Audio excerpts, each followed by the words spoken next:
Wow! Oh, hindi mo madalas makita yan sa ospital.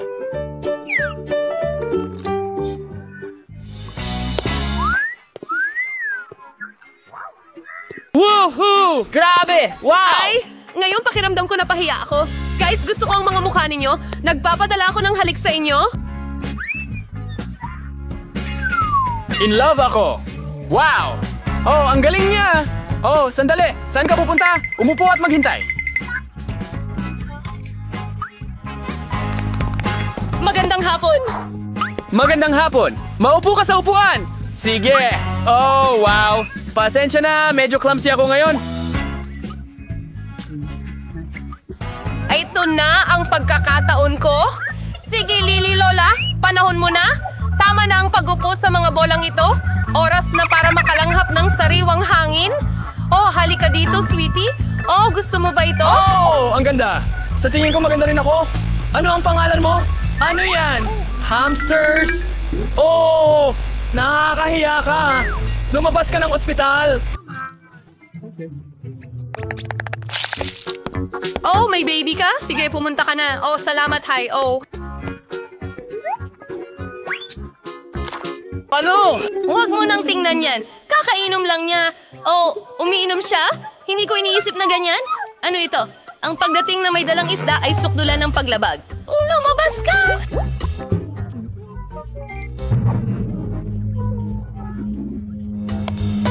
Oh, hindi. Oh, aray. Oh, ayos ka lang ba? Oh, lahat ng ito ay dahil sa aquarium mo. Oh, mahal ko ang daga ko at mahal ko ang pagong ko. Pwede bang malaman ninyo na hindi pinapayagan ang mga hayop sa klinika? Kaya pati ang mahal mong pagong ay kailangang maiwan dito. Mayroon pa akong espesyal na aquarium para dito. Oh, ayan na! Maligayang pagdating! Oh, Jerry the Mouse, kailangan kitang iwan dito. Pero sino sila para diktahan ako? Gusto kong kasama ang kaibigan ko. Jerry, hindi ka magagalit kung ilalagay kita sa ilalim ng kamay ko.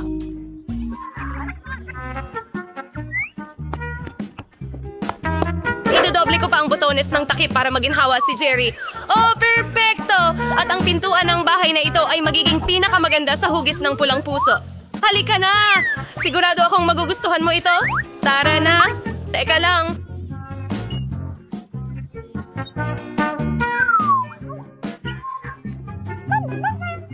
Ano yan? Sa ilalim ng ulo niya? Sige! Pumasok ka! Magandang hapon! Umupo ka sa upuan! Sabihin mo sa akin kung ano ang problema mo. May sakit ang ngipin ko. Hindi ko man lang maigalaw ng maayos. Kadalasan ang mga ganitong problema ay walang kinalaman sa ngipin! Ngayon, naiintindihan ko kung bakit hindi ka makagalaw. May hindi ba malinaw? Bawal ang mga hayop! Sandali! Ano yan sa mga kamay mo? Mukhang kuneho! Obvious na napaka-cute niya! Pero hindi mo pwedeng dalhin ang mga hayop sa aming klinika! Oh! Hindi! Ano ang gagawin ko? Oh! Huwag kang mag-alala, mahal. Mag-iisip ako ng isang bagay. Oh! Halika na! Mag-isip, Annie, mag-isip! Okay, isuot ko ito bilang parang tiyan sa ilalim ng sweater ko. Oh, sige! Akin na lang iyang shirt. Sana gumana ito. Tumigil! Oh, may baby ka? Okay, bakit hindi kita tulungan? Halika! Sige, konti pa! Sa tingin ko, malaki ito. Oh, hello! Umupo ka. Oh, maging komportable ka? Nakikita kong buntis ka, pero huwag kang mag-alala. Nagawa ko! Oh, mahal, lumabas ka na! Ligtas ka na ngayon! Sinabi ko sa'yo na hindi tayo mapaghihiwalay. Oh, mahal kita. Sige! Ihahanda ko ang lahat! Oh, narinig mo ba yun? Tahimik, hindi wala akong narinig. Oh, halika rito. Aha! Kaya hindi ko lang pala na-imagine. Paano mo nagawa ito? Kunin mo ang pusang ito at umalis ka rito. Akala ko talaga buntis ka. Oh, hindi ko inaasahan na masiyasat. Sige, kailangan kong maging kumpiyansa. Sandali lang. Kayo ba ay naglalaro ng basketball? Alam niyo ba inialay ko ang buong buhay ko dito? Mayroon akong medalya. Pahingi naman ng bola, pakiusap! Hindi ko kaya. Bakit? Oh, iyon na. Iisa na lang ang dapat gawin. Tumakbo. Huminto ka? Sasaluhin kita! Oh, bakit ka tumatakbo? Hindi mo pwedeng gawin yan dito. Hindi ito basketball court. Halika, umupo ka. Sige, kilala kita. Ikaw si Quentin Smith. Kakapanood ko lang sa'yo sa TV kahapon. Pirmahan mo ang larawan ko, please. Isang litrato? Oh, madali.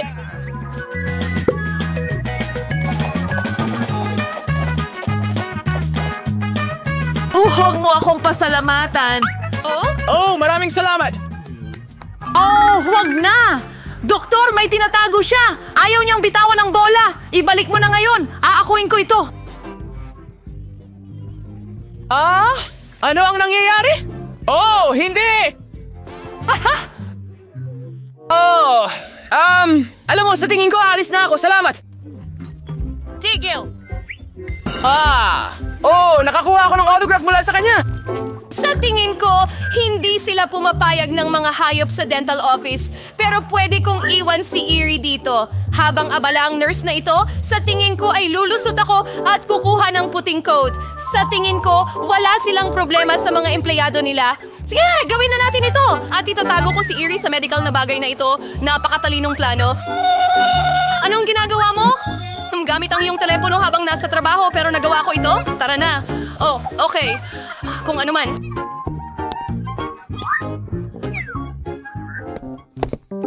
Oh, oo. Ang ideya ko ay kamangha-mangha. Ang mahalaga ay kasama ko si Erie ngayon. Oh, iyon ang aking munting tagumpay. Eto na! Paumanhin? Kailan tayo magsisimula? Nancy I? Nasa telepono ka na naman ba? Oh, hindi. Ito ay... Ako ay taon ko man iyan. Mukhang andyan ang doktor. Oh, medyo nahuli ako. Hintayin, anong nangyayari? Hoy! Sino ka? At bakit may kuneho sa opisina ko? Alis na ako. Ano yan? Oh, sandali. Susunod. Oh, ako na. Sana pala rin ako. Hintayin. Buksan ang libro. Kailangan kong malaman kung ano ang nasa loob. Libro lang iyan. Talaga? Iyon ang akala ko. Ang hamster ay talagang cute, pero hindi tayo pwedeng magkaroon ng mga hayop sa ospital. Kaya ilalagay ko siya sa kanyang hawla habang nagpapacheck up ka. Kunin mo ito habang umaalis ka? Ayan na! Ay nako! Anong gagawin ko sa ipis ko, Michael? Ay nako! Sa tingin ko may plano ako! Ang unang kailangan kong gawin ay nakawin ang bote ng mga bitamina. Gawin natin ito. Alam ko kung paano gawin ito ng perpekto at walang makakakita sa akin. Oo. Isa akong tunay na ninja. Sige, ilagay natin si Michael na ipis dyan. Siguradong papayagan nila akong makadaan na may bitbit na mga bitamina. Pumasok ka dyan, Michael!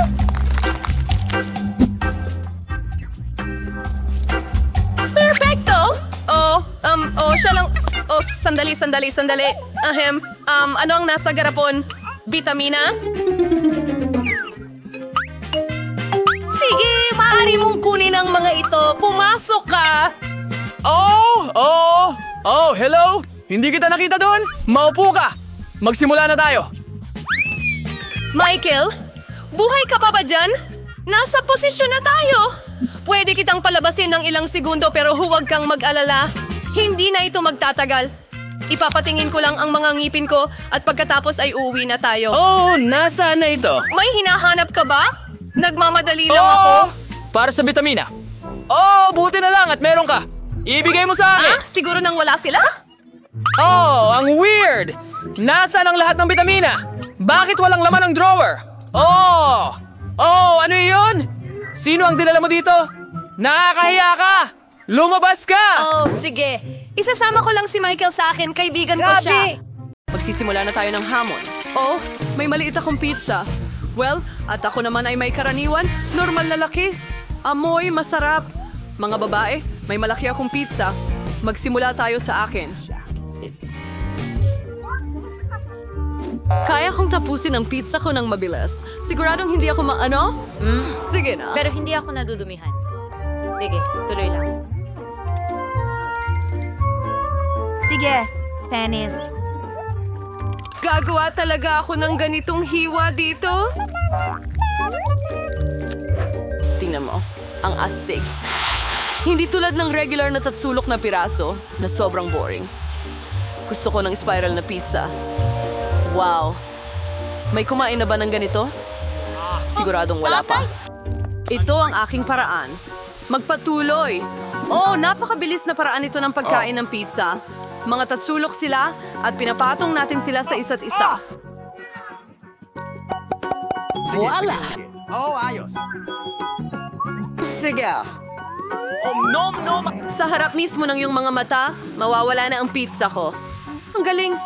Oh, ang busog ko na. Tara na. Kailangan natin siyang aliwin. Go. Huwag kang susuko, Nancy. Ikaw ay isang mandirigma. Oh! Oo! Ako ay isang mandirigma! Kaya kong kainin ang lahat! Sa wakas, natulungan namin siya! Easy, ang galing mo! Oh, may kaunting pagkain na naman. At mayroon akong malaking Chipa Chips. Wow. Ha! Tingnan mo ito. Ang laki. Jill, anong klase ng baby ang hawak mo? Oh, hindi ito baby. Ito ang maliit kong Chipa Chips. Maliit man, pero masarap pa rin. Asikasuhin ko yan agad. Hey, tingnan mo si Jill. Kumakain siya ng walang laman na stick. Tapos na ang bilis. Oh, kahit ano. Oh, masaya akong ipagpatuloy. Paano buksan ito? Oh, mabilis at madali. Mabuti. Pasensya na, Annie. Saan na nga ba ako? Ang sarap. Nagtataka ako kailan ito matatapos. Oh, may ideya. Ano? Ano ang ginagawa niya? Kailangan lang nating magdagdag ng kaunting kislap. Magiging mainit ito, mga babae. At ngayon, ang malaking chocolate chip ko ay naging matamis na inumin. Ngayon, lagyan natin ng straw at tikman ang likidong flavor na ito. Masarap. Mas maganda pa. Tanggalin mo ang maskara. Sayang ang bilis nitong naubos. Oh, mag-ingat. Mag-aalala sa buhay ko. Sige, magpapatuloy ako. Wow. Oh, ano? Oh, ang bigat, mga girls. Hindi ko kaya buhatin. Tulungan niyo ako. Oh, hilahin. Grabe, Ito pagod ay na pagod napakalaki. ako. Sandali, isang ideya. Ang aking martilyo. Maghanda. Ngayon, ang chupa chops na ito ay hindi magiging madali. Ilang suntok pa. Siguradong may biyak na. Kaunting-kaunti na lang.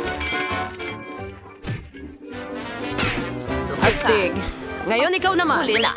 Hawakan mo siya. Makikita mo.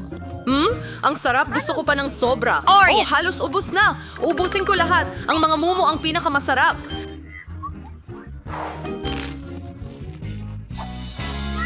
Ay nako, nakuha ko ang pinakamaliit na bote. At sa wakas, meron na akong normal na bahagi. Bagay sa akin. Tingnan mo, isang napakalaking bote ng cola. Wow. Nancy, bote ba yan?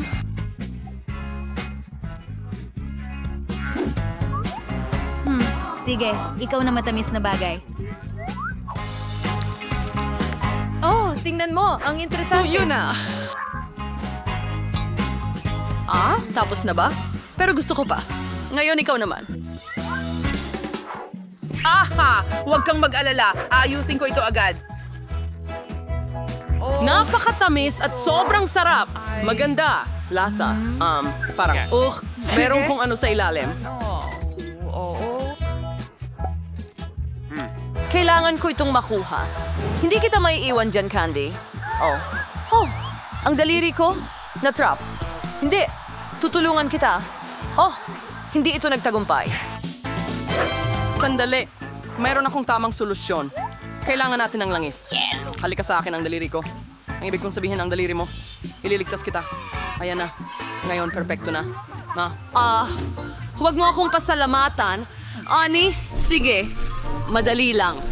Mabigat ulit. Lahat ng malaki ay sobrang bigat, pero sobrang sarap. Mga babae, huwag kayong magselos. Nakakabighani talaga. Ani, Medyo marumi ka? Ano? Oh, ang tamis. Oh, at muli, ako'y may pinakamaliit na tsokolate.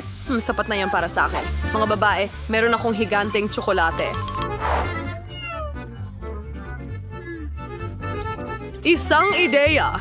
Para sa isang maliit na chocolate bar, isang maliit na kusina. Kailangan kong kainin ng maganda ang tsokolating ito. Kailangan ko ng maliit na kaserola. Iilagay ito sa kalan. Ilagay natin ang maliit na tsokolate sa loob. Muntik ko nang makalimutan ang maliit na gatas. Idinadagdag ito sa kawali kasama ang tsokolate at binuksan ito at, oo, lahat ay natunaw na. Huray, naging mainit na tsokolate ito. Ang cute nito na ayaw ko nang tikman, pero masarap pa rin. Tapos na ako. Sino ang susunod? Oh, gusto kita alisin ang tsokolate sa pambalot at kagatin. Ano pa ba ang mas hihigit sa pamamaraang ito? Oh, ang tsokolate ay mukhang kahanga-hanga. Tapos na ako. Anong problema? Paano ko kakainin itong tsokolate? Oh, sa tingin ko may ideya na ako. Tingnan mo. Babae? Sige, lahat labas. Mas maganda ito nang walang pambalot. Magsimula na tayo. Iipunin ko ang lahat ng lakas ko para durugin itong malaking tsokolate hanggat maaari. Nancy, parang kang ang Hulk. Nakikita mo ba ang mga kamay na ito? Gagawa sila ng sining ngayon. Voila! Isang bahay na tsokolate. Sige, subukan natin ngayon. Masarap. Oh, isang ideya. Tignan mo, nasa ilalim ako ng bubong at ang bubong ay kamangha-mangha. Mga babae, huwag niyo akong tingnan ng ganyan. Ito ang tsokolate ko. Kakainin ko ito. Ang bigat ng pader at napakasarap ng lasa nila. Okay, hindi na marami ang natira. Malapit na akong matapos. At ang huling piraso. Tapos na. Mag-relax ka lang. Higante. Wow! Ang swerte mo talaga. Pero, hindi kami ganon. Nakuha ang pinakamaliit na cookie. Sige, kakainin ko na agad. Kailangan nating ilubog ito sa gatas. At titikman na namin. Ang sarap. May gatas ako. Gustong-gusto ko ang gatas. Mga babae, para sa inyong kagandahan. At talagang marami ito. Hindi ako makapigil, masarap din. Ano ito? Sino ang susunod? Eksakto. Ngayon, ako naman. Mukhang masarap naman. Ano yung lasa nito? Halika na. Ang Oreo na walang gatas ay hindi Oreo. Si Kapitan Oreo ay maglalakbay ng malayo sa tabing gatas. Ngayon, si Kapitan Oreo ay nawawala sa gatas. Oh. Salamat. Hoy, Oreo. Hanapin kita! Para sa'yo ito. Anong ginagawa mo? Heto si Captain Oreo. Kakainin pa rin kita. Hindi ka makakatakas kay Nancy na uhaw sa dugo. Tapos na ako. So, ikaw naman. Oo nga. Masyadong maliit ang baso ng gatas. Pero sulit pa ring subukan. Oo, malinaw na hindi ito gumagana. Jill, masyadong maliit ang baso ng gatas. Ayos lang yan. May ideya ako. Ibuhos natin ang gatas sa Oreo at tapos na. Sinusubukan natin. Mga babae, napakasarap kahit walang gatas. At ano ang nasa loob? Hawakan mo, Danny. Ang pinakamasarap na palaman. At 100 beses na mas kakaiba ito sa ganitong paraan. Mahilig ako sa Oreo. Napakasarap. Ang hirap tumigil. Parang iyon na ang lahat.